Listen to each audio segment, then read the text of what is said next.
Assalamualaikum warahmatullahi wabarakatuh. A'udzubillahi minasyaitonir rajim. Bismillahirrahmanirrahim. Alhamdulillahi rabbil alamin. Wassalatu wassalamu ala asyrafil anbiya'i wal mursalin sayyidina maulana wa nabiyyina wa habibina wa syafi'ina wa qudwatina wa uswatina Muhammadin sallallahu alaihi wasallam wa ala alihi wa ashabihi ajma'in. اللهم فقهنا في الدين وافتح علينا فتوح العارفين واجعل أعمالنا خالصة لوجهك الكريم يا أرحم الراحمين. اللهم افتح علينا حكمتك وانشر علينا من خزائن رحمتك يا أرحم الراحمين. رب اشرح لي صدري ويسر لي أمري واحلل عقدة من لساني يفقهوا قولي والحمد لله رب العالمين آمين. قال المصنف رحمه الله تعالى ونفعنا وإياكم بعلومه في الدارين آمين. Alhamdulillah. Pertama selamanya marilah sama-sama kita rafa'kan, kita panjatkan setinggi-tinggi rasa syukur kita ke hadrat Allah Subhanahu wa taala kerana Allah taala masih lagi memberikan kepada kita kesempatan, nikmat masa, nikmat kesihatan beserta dengan dua nikmat yang terbesar iaitu daripada nikmat iman dan juga nikmat Islam. Maka kedua-dua ini dan segala nikmat yang diberikan oleh Allah Subhanahu wa taala ini perlu kita syukuri dengan cara kita bersyukur dengan melakukan perkara-perkara yang Allah taala suruh dan kita meninggalkan daripada larangan Allah Subhanahu wa taala.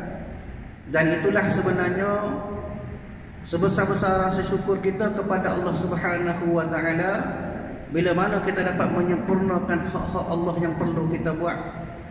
Tuan-tuan dan puan-puan dirahmati oleh Allah Subhanahu wa taala, insyaallah pada malam ini kita sambung kuliah kita daripada kitab Minhajul Abidin pada muka surat yang ke-9, baris yang ke-6 daripada bawah ke atas. Alhamdulillah, kita sambung pada malam ini tentang apakah yang dikatakan perasaan ataupun keadaan kita bila mana telah pun selesai kita mengharungi daripada 7 aqabah, 7 halangan yang telah digariskan ataupun disyarahkan, diberitahu oleh Imam Al-Ghazali rahimahullahu ta'ala kepada kita. Maka bila mana selesai dah kita menghadapi cabaran-cabaran tersebut yang merupakan cabaran kepada orang-orang yang sedang salikin ataupun orang-orang yang dikatakan sebagai berjalan menuju ke hadratillah, iaitulah bila mana selesai 7 aqabah ataupun halangan tadi, maka marilah berasa rindukan Allah Subhanahu wa taala. Dan sebab apa?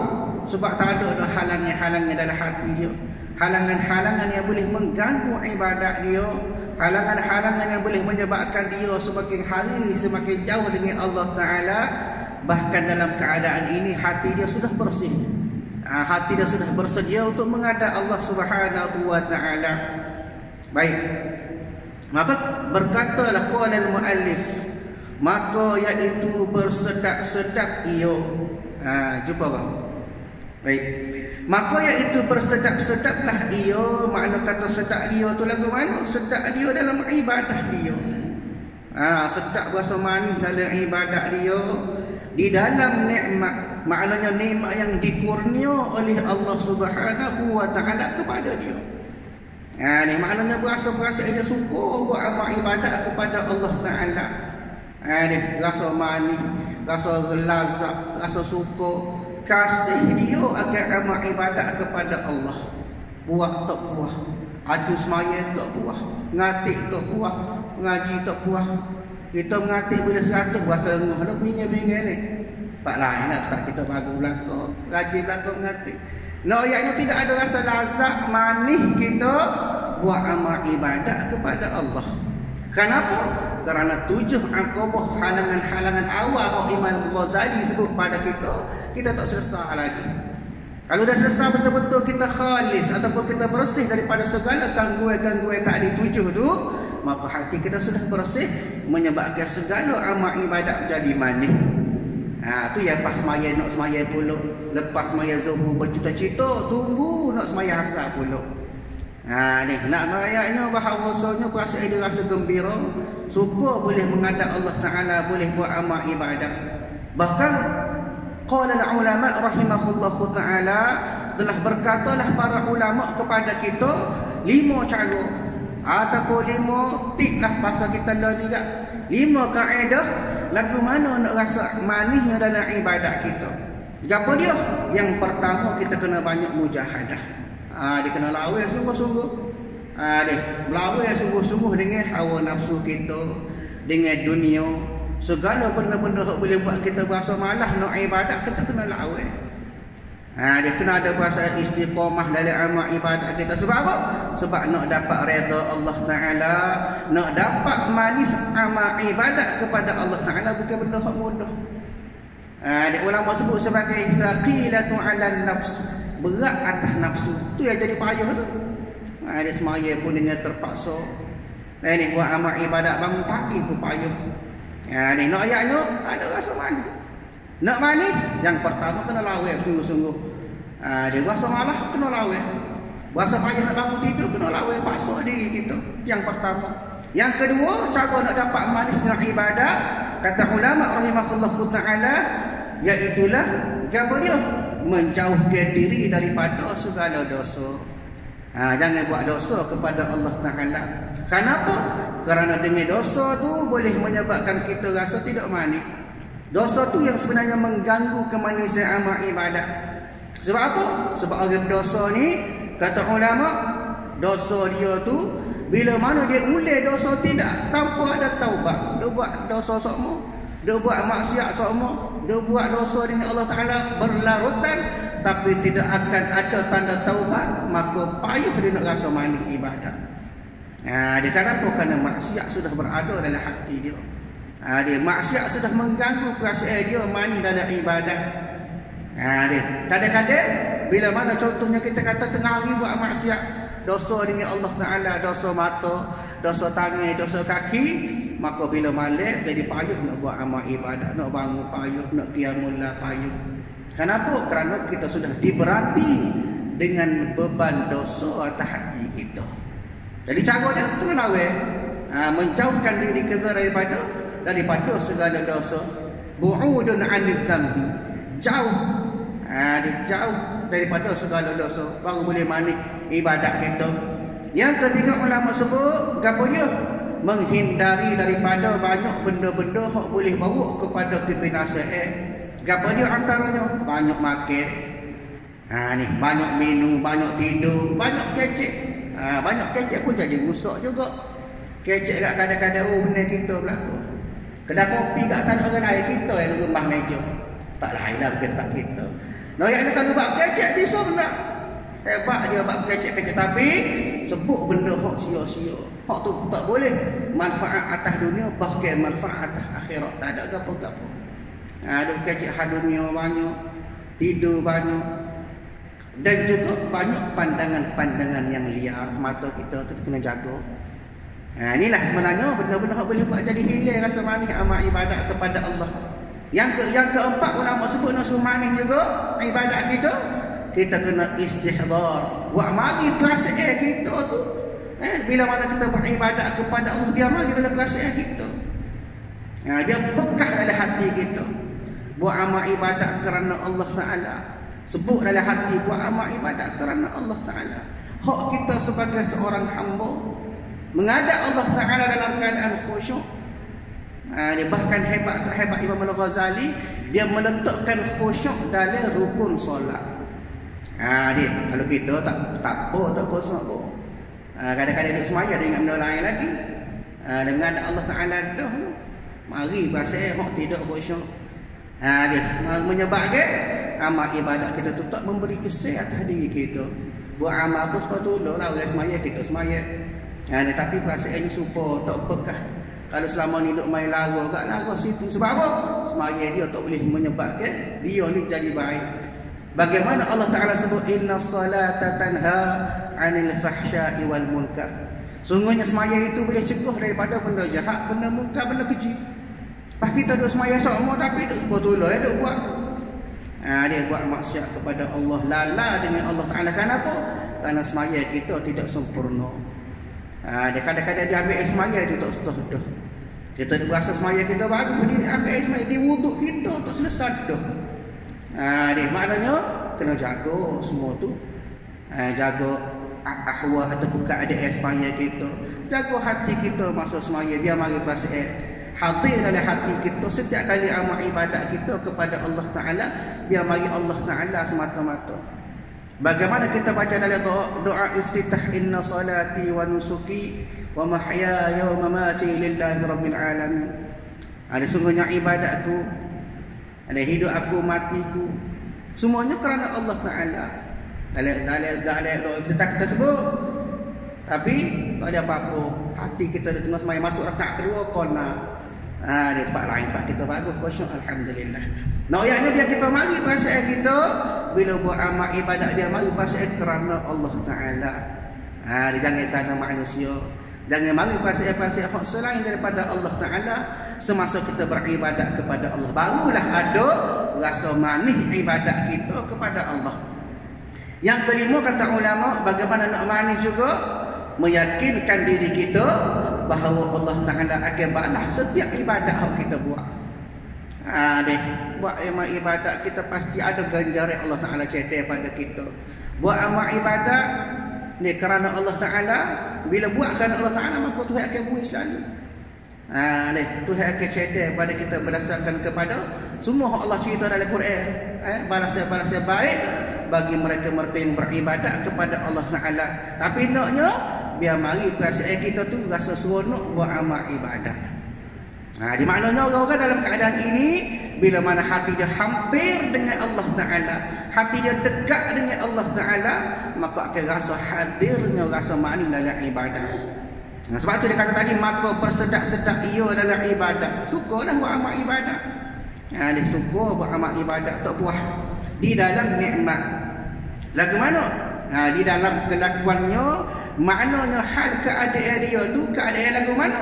Berbalik-balik, balik lagu mana pula? Berpusing-pusing, dia bertukar-tukar nikmat Allah Ta'ala beri tu. Dia kadang-kadang mari nikmat tu, nikmat ni. Dalam keadaan dia tu seronok buat amal ibadat. Nikmat lagu mana? Antaranya nikmat tadilah, nikmat suka buat amal ibadat. Lepas semaya, lepas puasa tu pun nikmat juga.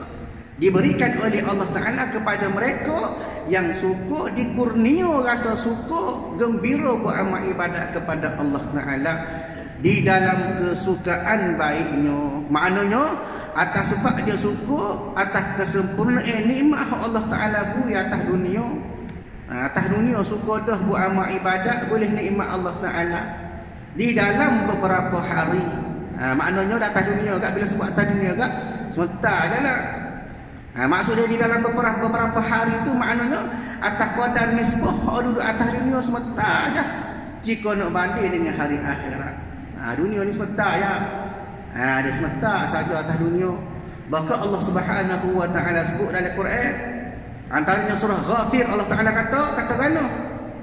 Allah Ta'ala sebut, ya qaumi innama hadhil hayatud dunya mata' wa innal akhirati hiya darul qarar. Allah Ta'ala sebut, wahai kaumku, sesungguhnya kehidupan dunia ini hanya kesenangan sementara, dan sesungguhnya akhirat itulah negeri yang kekal abadi. Kadang-kadang kita duk ampak ke dunia. Sebab tu tok dulu orang ahli dulu sebut, dia katakan bodoh kita ni. Sebab apa? Kita duk cari, kita duk pisah benda hak nak tinggal.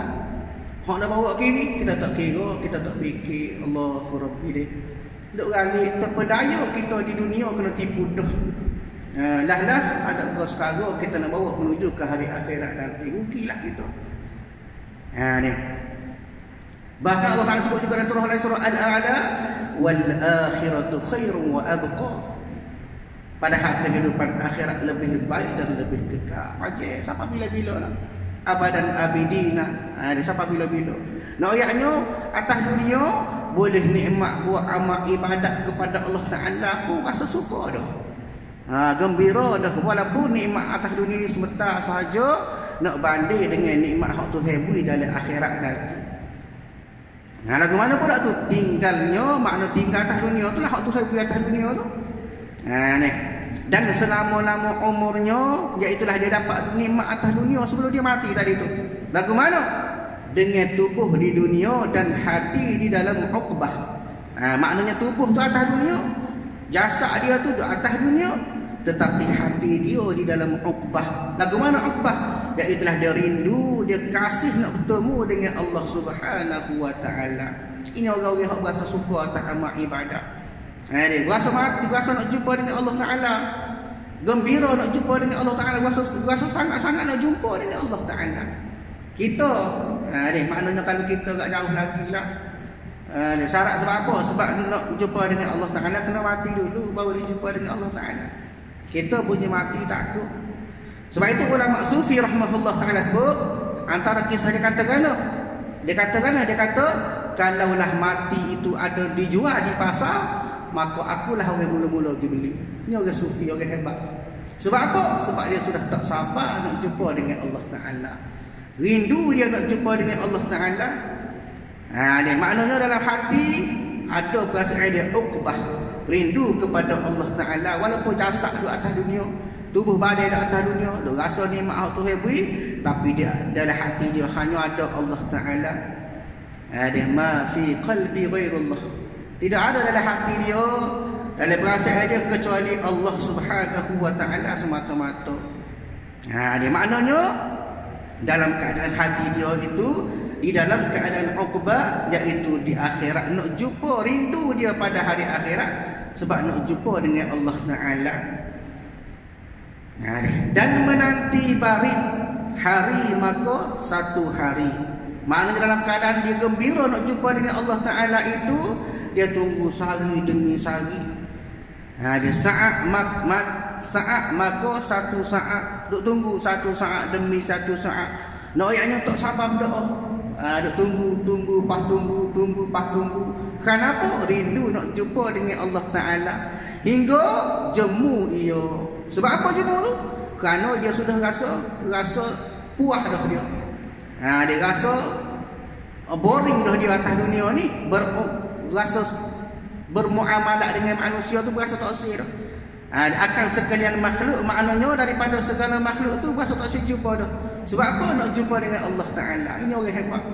Dia tapi nak boleh kau ni payah kena usaha, kena rajin mujahadah, barulah hati rasa manis. Bila hati manis, barulah rasa nak jumpa dengan Allah taala. Maknanya tak sir jumpa dah dengan makhluk yang selainnya, nak jumpa dengan Allah taala semata-mata dan meluak ia jadi tak suka, tak sir dah lah. Dia meluak ke apa? Maknanya meluak itu tidak suka, tidak gembira akan kehidupan di dunia. Tak sir dah ke dunia. Dalam keadaan ini tak sir nampak benda lain dah. Tak sir ke harta, tak sir ke nikmat dunia, tak sir berlaku hendaknya nak kepada Allah Subhanahu wa taala semata-mata. Dan rindu ia kepada mati. Rindu nak jadi kau nak mati pula dia muli. Kenapa tak sabar dah dia nak jumpa dengan Allah taala? Kita punya mati takut. Marah orang sebut mati. Sebab apa? Sebab kita ni tidak bersedia lagi nak. Adapun demo ni setiap masa menunggu saat-saat kematian. Sebab apa? Rindu nak bertemu dengan Allah taala. Dan makna kata dan demikian itu maknanya mati tadi tu sempurnalah rindunya kepada Tuhannya. Al-Mala'ul A'la. Dia maknanya rindu kepada Tuhannya. Al-Mala'ul A'la ni nisbahkan kepada malaikat yang maha tinggi. Malaikat-malaikat yang berada dalam keadaan yang tinggi. Tuhan kepada malaikat. Siapa dia? Allah Ta'ala. Maknanya dia rindu sangat kepada Allah Ta'ala. Tak sih dah benda lain, tak nampak dah benda lain. Dia sebut kita dulu nak benda lah. Orang gaya lah ke mana pun tak sih dah. Dulu nampak ke benda yang kita nak. Begitu juga orang yang kasih kepada Allah Ta'ala. Dalam keadaan ini tak sih dah benda lain, tak sih dah nikmat lain, nak kepada Allah Ta'ala semata-mata. Maka tiba-tiba maknanya tiba-tiba datanglah kepada ia dengan pesuruh Tuhan.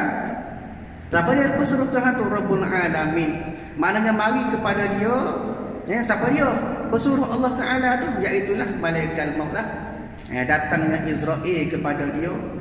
Dia maka dalam keadaan para malaikat Israel datang kepada dia, mendatangkan dia, maknanya mari kepada dia. Gapo dia? Atasnya dengan roh, iaitulah berkhabar nak ayat cerita bahawasanya hampir kepada kematian dia tu. Wak mari pula dengan keadaan lapang rehat dia tu, dengan cubaan dunia, dengan mati, wak mari khabar nak ayat bahawa sudah habis masa letih atas dunia. Nak mari ayat bahawa sampai kepadamu akhir ajar kamu tu, mari pula dengan ruh dan raihan. Dengan keadaan ruh dia bau-bau, raihan ni bau-bau sedap lah, bau-bau syurga yang menandakan bahawa jemputan untuk mati. Ni maknanya mati tu bau syurga dah. Dia mau ni hebat.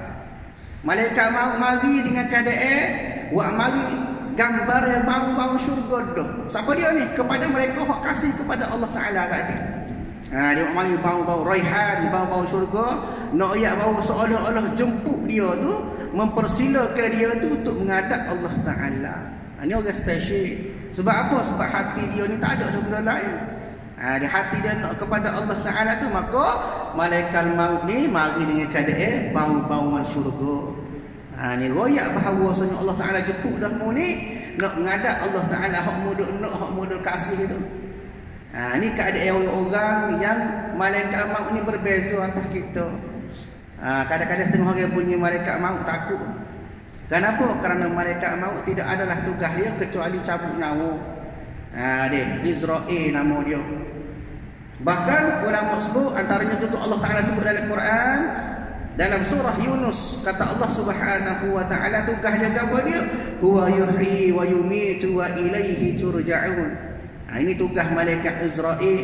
Dialah yang menghidupkan dan yang mematikan, dan kepadanya jugalah kamu akan dikembalikan untuk menerima balasan.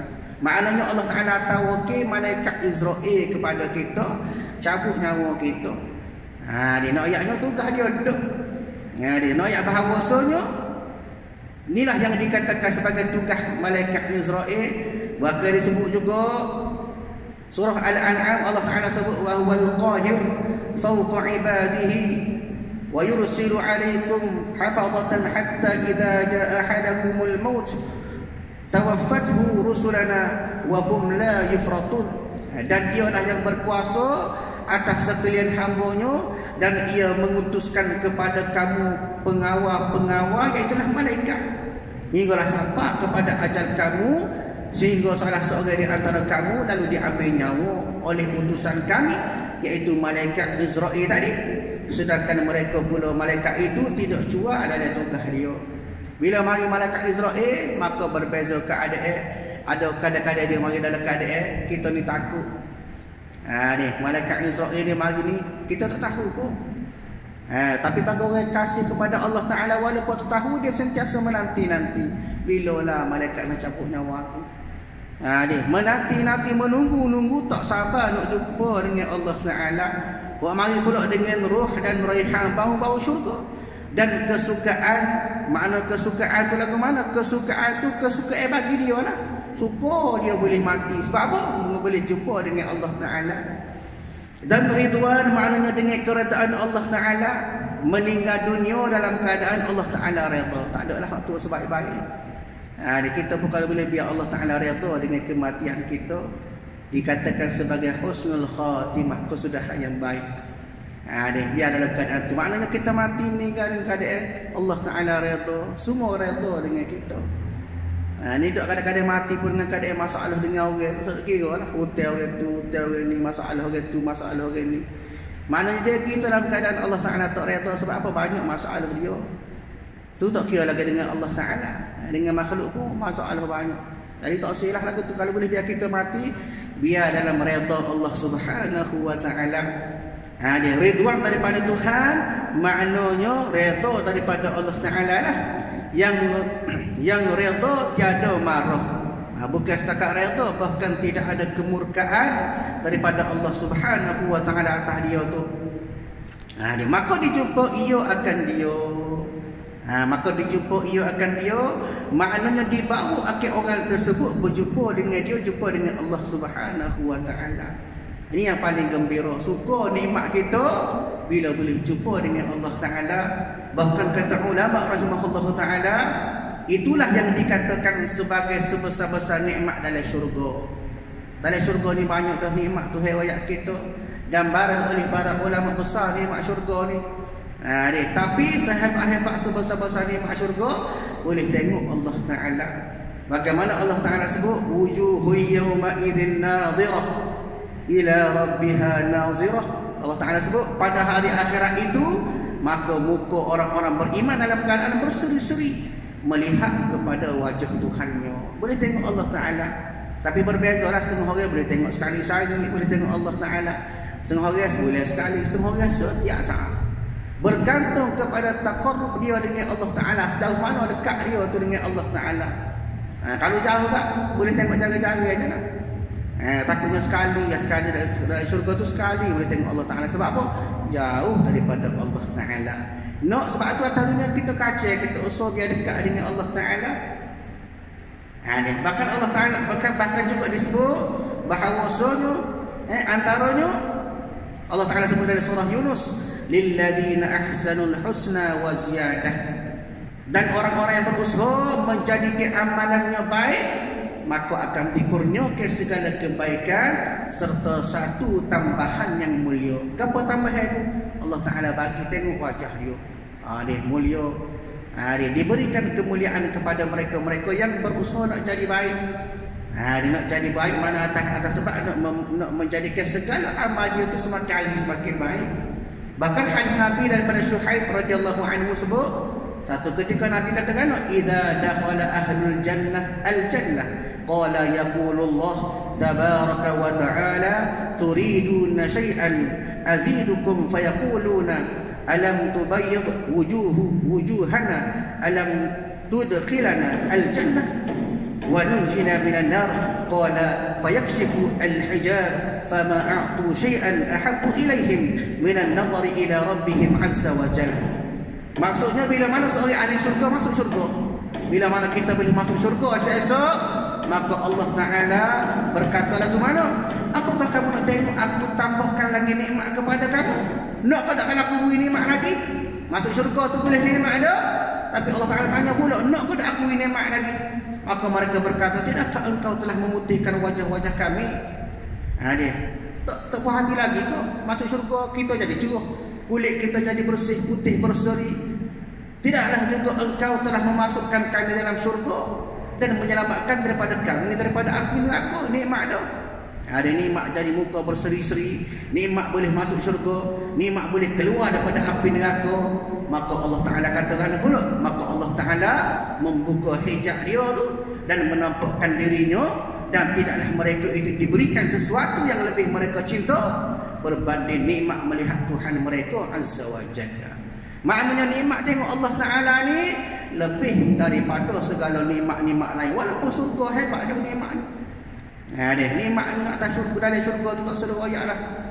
Bahkan kata ulama, suapan yang pertama, ada suapan yang kedua 70 kali ganda lebih sedap daripada suapan yang pertama.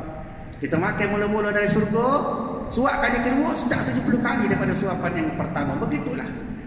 Tu cerita bab makan baru, banyak lagi nikmat Allah Ta'ala dalam syurga. Tapi ni nak yang besar lagi, nikmat bila mana kita boleh tengok Allah Subhanahu wa Ta'ala. Bahkan tengok tu tidak ada hijab, boleh tengok direct, face to face. Wajhun bi wajhin, boleh tengok direct dengan mata kita. Nabi sebut kunna julusan 'inda Nabi sallallahu alaihi wasallam idza nadhara ila al-qamar lailatul badr qala innakum sataruna rabbakum kama taruna hadzal qamar la tadamuna fi ru'yatihi. Satu hari satu ketika Jarir bin Abdullah duduk dengan Nabi, maka bersama dengan Nabi dia tengok kepada bulan. Nampak bulan masa tu duduk sekali dengan Nabi. Bulan itu tengah mengambang. Lalu dikatakan, kalian akan melihat Tuhan kalian seperti mana kalian melihat bulan. Maknanya kita boleh tengok Allah Ta'ala sebab kita tengok benda lain depan. Dan kalian tidak akan mempunyai masalah untuk melihatnya. Mana tak ada hijab. Ada dalam syurga saya boleh tengok Allah Ta'ala direct. Tak ada hak, tak ada gambar, tak ada dinding. Bahkan dengan menggunakan mata kepala kita boleh tengok Allah Subhanahu wa Ta'ala. Dan itulah yang dikatakan sebesar-besar nikmat bila mana boleh tengok kepada Allah Subhanahu wa Ta'ala. Maka dibawa dia berjumpa dengan Allah Ta'ala. Hal keadaan dia tu lagu mana? Suka dia. Dia suka lah dia tu. Baik hati. Dia suka hati pun jadi comel, baik hati dia kepada Allah Ta'ala dan dirinya sendiri, dan sempurna manis muka. Muka berseri-seri lah bila kita tengok Allah Ta'ala tu. Tidak ada rasa takut bila tengok Allah Ta'ala, tak rasa pusing. Dan jinuk, mana dari segi hati dia tu jadi rindu hati kepada Allah Ta'ala dengan berjalan kepada kampung yang fana. Dia maknanya ke arah kampung yang fana, makna ke arah benda hak tidak kekal yang memberi fitnah, menuju kepada hadrah ilahiyah dan tempat tetap iaitu kebun syurga. Makna dalam keadaan ini tak sedah kepada dunia, tinggal ada segala fitnah-fitnah daripada dunia, dan akhirnya menuju ke dalam kebun syurga. Ini kesudahan dia. Orang-orang yang dekat dengan Allah Ta'ala, satu perjalanan yang hebat, boleh dia bersama dengan Allah Ta'ala, dekat dia dengan Allah Ta'ala, diberi peluang untuk tengok Allah Ta'ala. Dalam keadaan ini tidak ada benda lain kecuali sampai kepada Allah Ta'ala, dan pada masa ini juga dia sudah hampir masuk dia ke dalam kebun syurga. Inilah sebenarnya matlamat kita, orang-orang yang berada atas muka bumi, nak kepada perjalanan kita dimuliakan oleh Allah Ta'ala. Bukan sekadar atas dunia ni orang duk mulia kita, duk sanjung kita, duk tengok kita dengan rupa comel, dengan keadaan kita baik, bagus sebagainya. Hak tu tak comel lagi, tak sempurna lagi, kecuali lebih sempurna bila mana kita dimuliakan oleh Allah Ta'ala, iaitulah kepada mereka hampir dengan Allah Ta'ala. Setiap masa sentiasa nak kepada Allah Ta'ala, akhirnya diberi kesudahan yang baik, boleh tengok Allah Ta'ala, boleh masuk dalam kebun syurga. Baik, maka setakat itulah kuliah kita pada malam ini. Kita sambung pula pada masa akan datang. Maka melihat bagi dirinya yang amat dhaif, lagi fakir, diberi akan beberapa nikmat yang berkekalan. Wallahu a'lam. A'udzubillahi minasyaitonir rajim. Bismillahirrahmanirrahim. Alhamdulillahirabbil alamin. Wassalatu wassalamu ala asyrafil anbiya'i wal mursalin wa ala alihi wa ashabihi ajma'in. Allahumma inna nas'aluka ridhaka wal jannata wa na'udzubika min sakhatika wan nar. Allahumma innaka 'afuwun karimun tuhibbul 'afwa fa'fu 'anna wa 'an walidina wa 'an jami'il muslimina wal muslimat wal mu'minina wal mu'minat bi rahmatika ya arhamar rahimin. Rabbana atina fid dunya hasanah wa fil akhirati hasanah wa qina 'adzaban nar. Wa sallallahu ala sayyidina Muhammad wa ala alihi wa ashabihi ajma'in walhamdulillahi rabbil alamin. Assalamualaikum warahmatullahi wabarakatuh.